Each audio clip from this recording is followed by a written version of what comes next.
Welcome to the Classroom Success 101, Episode 1 on First Day Procedures. Basically, what we're going to be talking about today is if you have behavior programs that you're in charge of.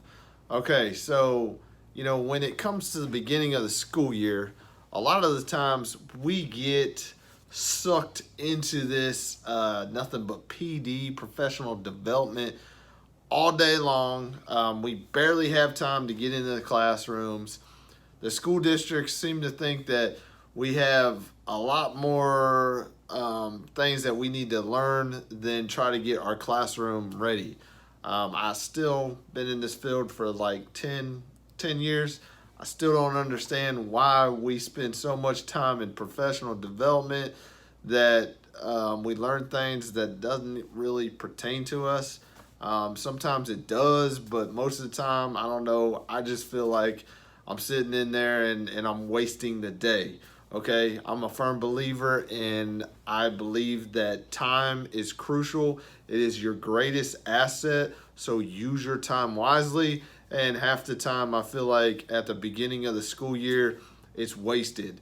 So if you're like some of the school districts out there and you're going through a lot of professional development that you feel like you can use that time better in the classroom, I get it. I don't know what the answer is. It's just something that we have to continuously do. But being that and moving on is the very first thing that you got to do when you get access to your classroom is that you got to be able to start organizing the program. Okay, so what I'm doing with my program is my program's called The Champion Within Me. Basically, what we're trying to do is we have a group of kids that all have behavior intervention plans. Okay, so they all have behavior intervention plans. They have behavior goals that we have to make progress reports on. So basically, what we got to do now is we have to train teachers on implementing behavior intervention plans. Okay. The reason why we have to do this is because sometimes teachers don't really know what to do, or they're not trained in that area. Okay. So you have to provide the training for the teachers on the behavior intervention plans. You have to go through it, and you have to set it up. And sometimes what you're going to end up doing is you're going to have to utilize that first week of school. Sometimes if you're lucky, you can utilize the week before school if you have time. But what happened to me this year was I had a lot of professional development stuff that was just mandatory I had to go to. And so I didn't have a whole lot of time to set everything up. I knew exactly what I wanted to do, but I just did not have time during the day to set things the way I wanted to get them set up. So first week of school procedures, what I did was I got my kids' paperwork. I looked at who was on my caseload and basically who had behavior intervention plans and what behavior goals were attached to those behavior intervention plans. The next thing what I did was I went in and I had to go find the student schedule. This year I am working with 6th through 8th grade. In the years past I have worked with elementary, I have worked with high school, I've worked with all the programs really. So I have an idea of what suits best for each grade, but the biggest thing that I'm going to kind of explain today is I'll go over elementary, but I'm also going over secondary. So for secondary folks, you're going to have to pull those schedules. And the biggest thing about pulling those schedules is that, that first week of school, second week of school, they are still going through schedule changes, okay? And this kind of is a bummer for us secondary people because, you think your kid's in all these set classes, but then they get switched up, okay? So then it's like, all right, well, I got to train these teachers on this, but then this teacher may not have this kid, so then I've wasted my time training this teacher on what is supposed to be trained on. So that first week for secondary is tough. I mean, sometimes that first 2 weeks is tough trying to figure out where these kids are going to go to class and and what teachers they have. Okay, so once you figured that out, the biggest thing to do is schedule. You need to schedule time with your teachers. My biggest thing, what I'm doing right now, is I'm scheduling time during their conference period. I've emailed them and looked at what the best time to meet. Some of them have during their conference period. Some of them want to meet before school. Some of them want to meet after school. It is what it is, and basically what I'm trying to do is I'm trying to accommodate for most. You definitely want to get as much teachers in these trainings as possible, so you don't, if you have 8 different teachers one student has, you definitely don't want to try to do 8 different trainings, okay? But sometimes it's hard to get all 8 teachers in one classroom or one training at one time. So once you figured that game out, okay, you need to go in and you need to train the teachers on implementing the behavior plan. These teachers need to know the behavior plan. They need to understand when they run into this type of problem or the target behaviors, what are things they're going to be able to utilize in their classroom to decrease that behavior or ultimately prevent that behavior. Okay, so you have to teach those skills. You have to go through that behavior intervention plan. You're going to have to, at times, you're going to have to role play a behavior and teach those teachers how to deal with that behavior at that time. Okay, so that is key to that. The other thing with it is you're pulling those accommodations, modifications. Teachers need to understand those things. A lot of the time, you cannot rely on, sometimes these schools, I know in our school district, we have this thing called eSped, and basically it is a program that keeps all the paperwork of every child on this program that we just upload to it. And the problem with that is don't assume teachers already have access to it, because a lot of the times they get busy with a lot of things that they have to do. And, the last thing that's on their mind at this point is a behavior intervention plan. Okay, so what you got to do is you got to set those times up so you can train those teachers on that, so that they can sign off that you gave them training, and that these kids are going to be coming into their class, and these are who they need to look at. The other thing is what's their goals. Tell them a little brief description about the program you're running. If you are a behavior program that you're pushing in the regular classroom, then you need to let them know that you're going to be out and about. You're going to be in the hallways. You're going to be checking in on these students during class. The other thing is you're going to be taking data on these students during class. So these teachers need to understand your program, when they get access to you, what kind of supports these students have. You'll be surprised, even going through some of the modifications and accommodations, sometimes teachers don't understand what those things are. So this is a good time to actually train your teachers on how to implement those things and what to look for, especially, if you have a lot of brand new teachers. The biggest thing right now, what I'm working with, is we have a lot of brand new teachers in the school. So, don't always assume they're coming out of college understanding how to deal with this paperwork. So you got to train those teachers up so that everything runs smoothly as much as possible. Okay, the last thing you want to do is you're on day one and we have a major meltdown, and the teacher could have prevented that if they would have been trained on a behavior intervention plan.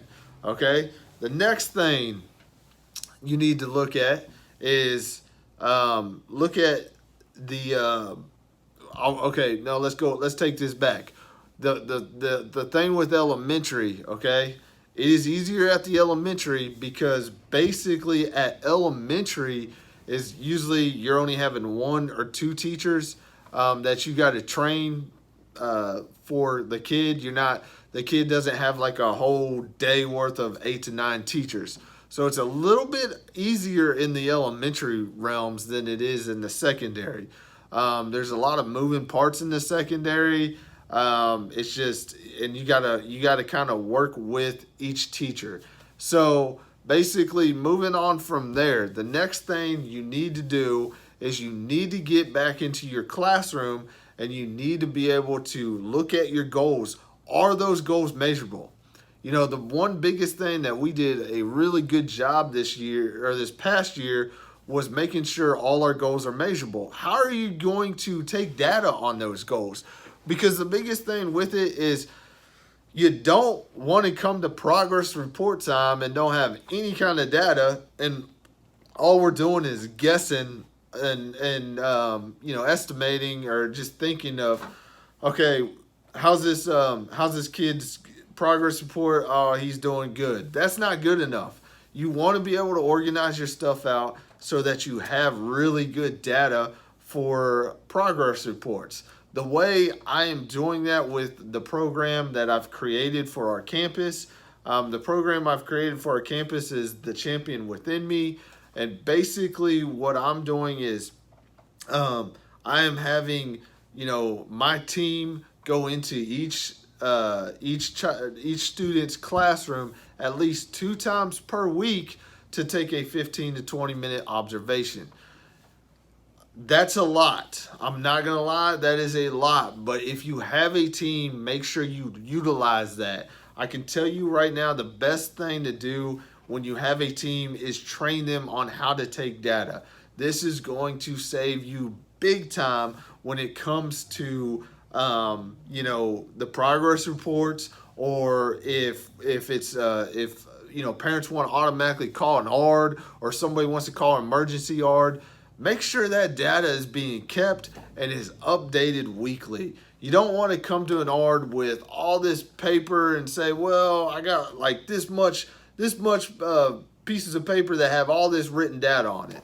You got to have that data where it's either in graph form, number form. It's something simple. I mean, make it look, pretty enough to be presentable. So the big thing, what we're doing is we're making sure that we know our kids, where their classes are. We're basically, what we're doing is we are walking by their classroom once or 2 times almost per class period, and making sure that we're just peeking in, just making sure everything's going good. And then what we're going to end up doing is stepping in and taking data on those things so that we can do our weekly data check. Once a week, we're going to go through the kids. We're going to average everything out and basically get a raw score so that we can grade upon that 6 to 9 weeks, and then we can go into delivering that on their progress report. So the next thing is, if you don't have a lot of help and you are by yourself, okay? Again, I get it. I understand. I've had to go to small districts. I've worked with plenty of rural school districts where they just don't have a lot of staff members. Okay, so this is where you're going to have to utilize your teachers. And you got to make this data as simple as possible for your teachers, because sometimes they have a lot of things on their plate and they tend to forget things on taking the data at times. So you got to remind them and you got to make it simple for them.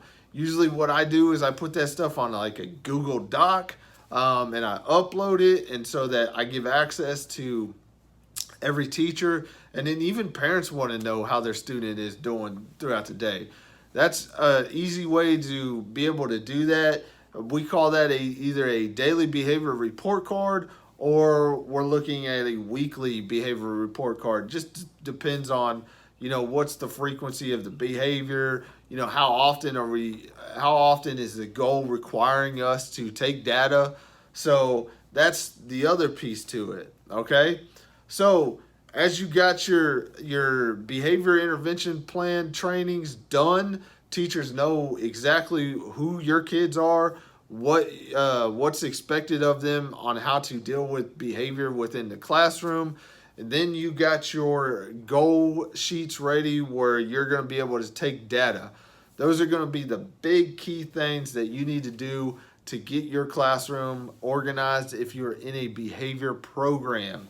Okay. The other piece to it is getting the social skill curriculums. I'll be going over social skill curriculum stuff in a later post. There's so much social skill stuff out there that it's there's not just one go-to piece for social skills.